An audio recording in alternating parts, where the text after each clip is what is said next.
Welcome to The Claw. I'm Eric Holtzclaw, Chief Strategist at Liger. The Claw is the marketing podcast for C-suite executives. I'm speaking today with Will Adams. He's with Tarkenton, and we've decided they make your dreams come true. So hey now, if you need something done, you make your dreams come true. You're marketing, aren't you? I am. Okay, all right, that makes sense.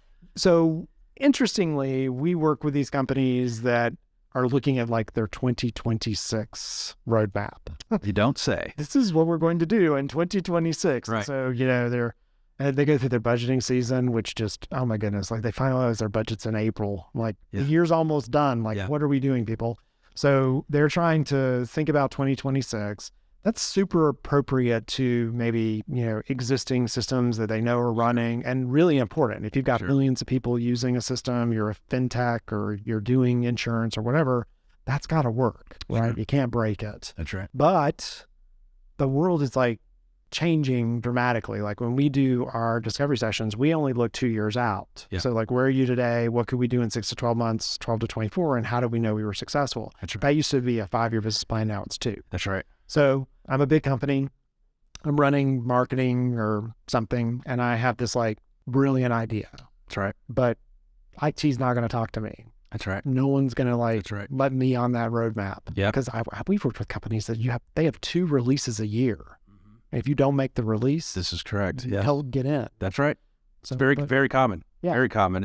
I just want to play. Yeah. We face this very frequently with a lot of our larger partner clients, which is, again, going back to one of the statements from before, opportunities are fleeting. Mm-hmm. There's a small window of time, and the pace in which the world moves today does not align nicely to roadmaps. And if you want to continue to be the market leader, the innovator, you have to be able to respond to that. So how do you do that if it's not on the roadmap? How do you? So you mentioned before skunkworks, right? We have fashioned ourselves sometimes accidentally of running into, I'll give you a perfect example. When one of our best, most longstanding partners had come to us with, is in the compliance space, and there was a lot of whispering within certain state houses across America about some new legislation that was going to impact small and mid-sized businesses. And this was probably in the June, July of the year. Roadmaps already well into motion, locked, and to your earlier point, already kind of like blocked for the next year too, more or less. So looking internally, hey, can we go and do this? Well, it's kind of rob Peter to pay Paul if we're going to do it. This is unproven. Yes, there's a business case out there, but we're going to have to take from something else, and we're not willing to do that because it's already all this, political whatever has already been attached to it, and it's committed. And so big companies, like, they get the CEO to like the number 1, 2, 3 priority, and if you don't run into that, that's right. So you got to go all the way to the top and get them to rearrange something. That's right. And going back to earlier comments, how many people, because of the political nature of organizations, are going to go and say, I'm going to stick my neck out and say, I'm going to go fight for this. You just... And it reminds me, one of the comments we had working with a very large partner at one time, we were on this very contentious call about doing, going outside of the roadmap, and the merits were all there of why this needs to happen. And up until this point, we had combined collectively several $1 million wrapped up into this initiative, and we started hitting up against things that weren't on the roadmap. And it's a contentious call with, we're not going to budge. We can't do it. Partner calls me afterwards on my personal cell. It says, hey, I just kind of want to unpack that a little bit and let you know kind of where that's coming from. And she says, in this organization and many other organizations like us, we will fight to the death to stand up and always follow roadmap, best practice, SOP, even when we know in our bones it's the wrong thing to do. Because at the end of the day, we followed best practice, we adhered to the roadmap, and if this thing fails, right, not me. I'm saying not me, and it's not my budget, and I'm worried about that's the right. career. And what best practice, like that is one of the most annoying words to me on the face of the planet, because what it means is you want to be average. Right. That is what you're telling me. Right. You would prefer to be average. You do not want to be a market leader. You do not because we'd like to apply best practices. Do you really? Yeah. And the best practice, what worked last quarter isn't going to guess what? Your competition paid attention and they shifted their strategy to now counter that. And if you run out with that same strategy, that same formation again, you're going to get it figured out. And that plays out, I know you're not a huge sports guy, but that plays out. You look at, any given Sunday watching the NFL, for example. Right. So the question is, at the end of the day, hey, we still have this opportunity. We run into all these, so what do you do? One of the things that Tarkenton is really good at is listening to all the signals. If we truly believe in our bones that this is something that has merit, has the possibility of success, we have a strong belief and trust system in place with that partner that we are working with, we are more than willing to take some smart bets. And a smart bet might look like, well, hey, if there isn't a full budget in place, maybe we do something that's deferred. Maybe we'll put some time and effort up front to get this to the finish line. In exchange for that, however, when this thing hits like we believe it will, those economics might be a little bit different, but it helps that partner get to market faster without having to go and fight the political machine to get there. Wouldn't do that with every single partner.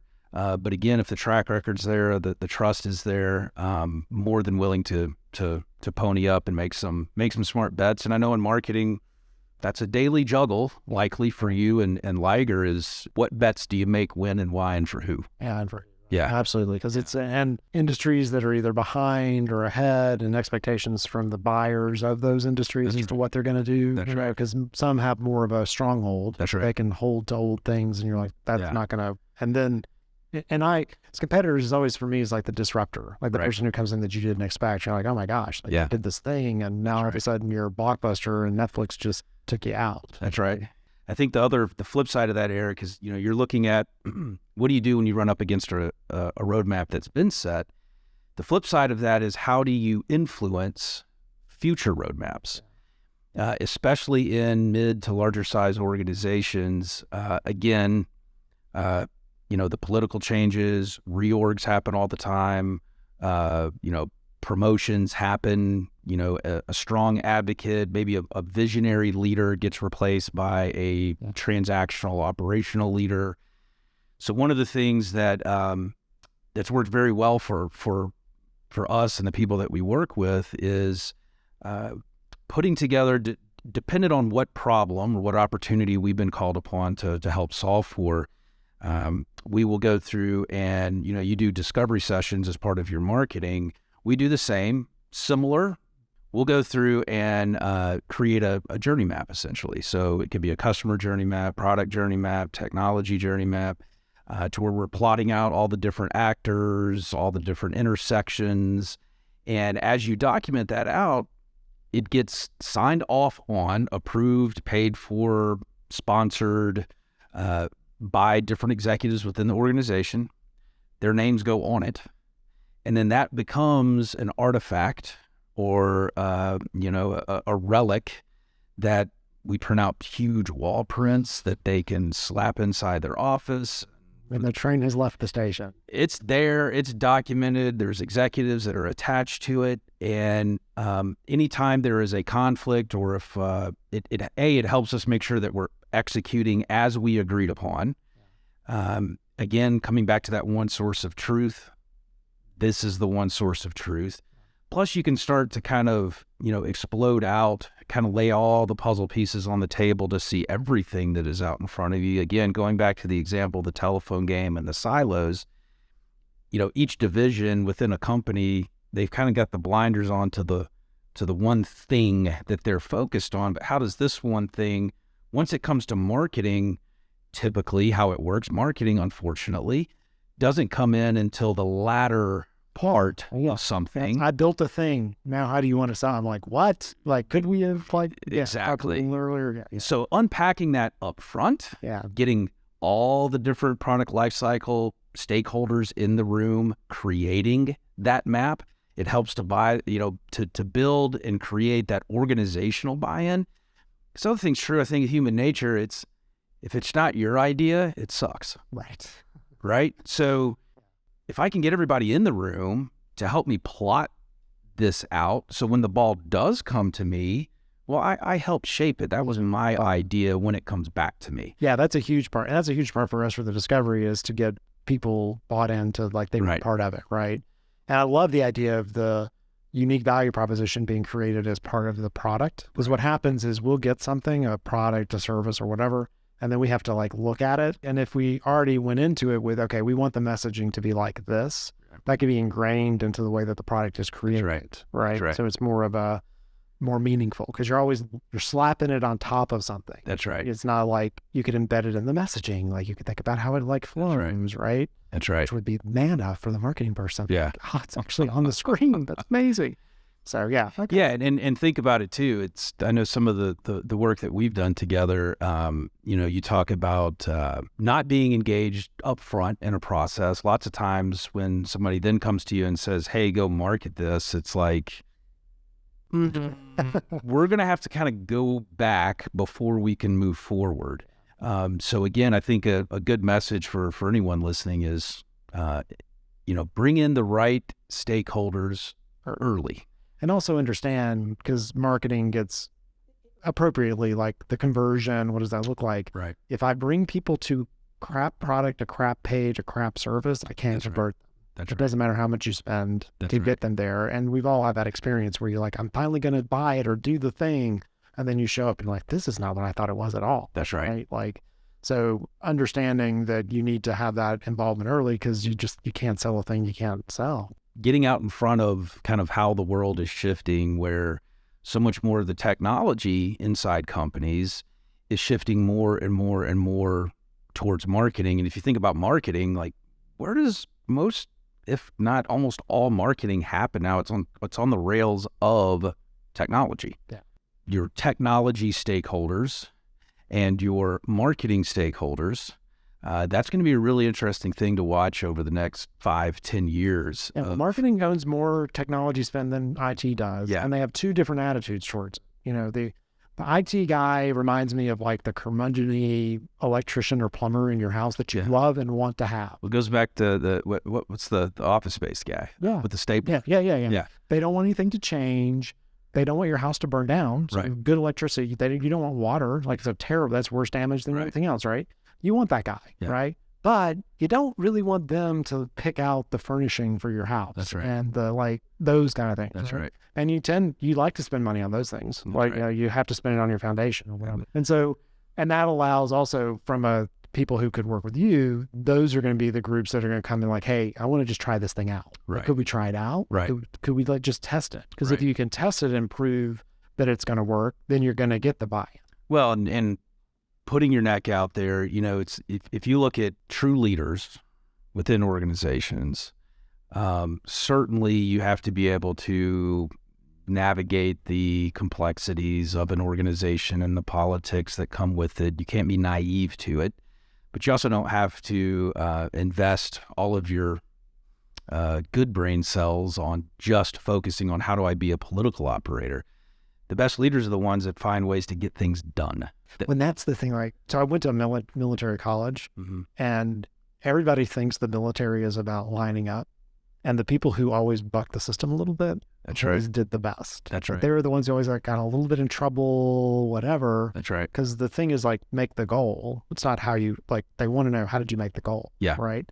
So we're coming to the end. I want to end on one thing you have your presentation and you talk about companies, people you work with and people it's like that slide that you go to that's these are the ones we want to work with. Right. These are the ones that's right. So that's right. Tell me, describe that a little bit. The ones that we are most attracted and love working with are the ones where we have that change agent on the inside, the rebel that wants to go mix it up, the revolutionary, the one that's going to push change, inside and outside in the market. There's nothing more than we love than that kind of that that upstart that's got some momentum behind them, and they are hell-bent on changing the world. Those are the revolutionaries that we want to add fuel to their fire. So the people that embrace speed, innovation, constant change, get things done, buck the roadmap, and go after it and get it. That's the types of folks that we love working with. That's why we get along. Because that's like, because I'm the one back behind him going, yeah, let's do it. What email you need me to write? How can I give you some stats? Right. So, well, thank you so much for joining me today. That was great. Yeah, likewise. So we've been listening to The Claw. I've been talking today with Will Adams. He's the president of Tarkenton. The Claw is the marketing podcast for C-suite executives. And until next time.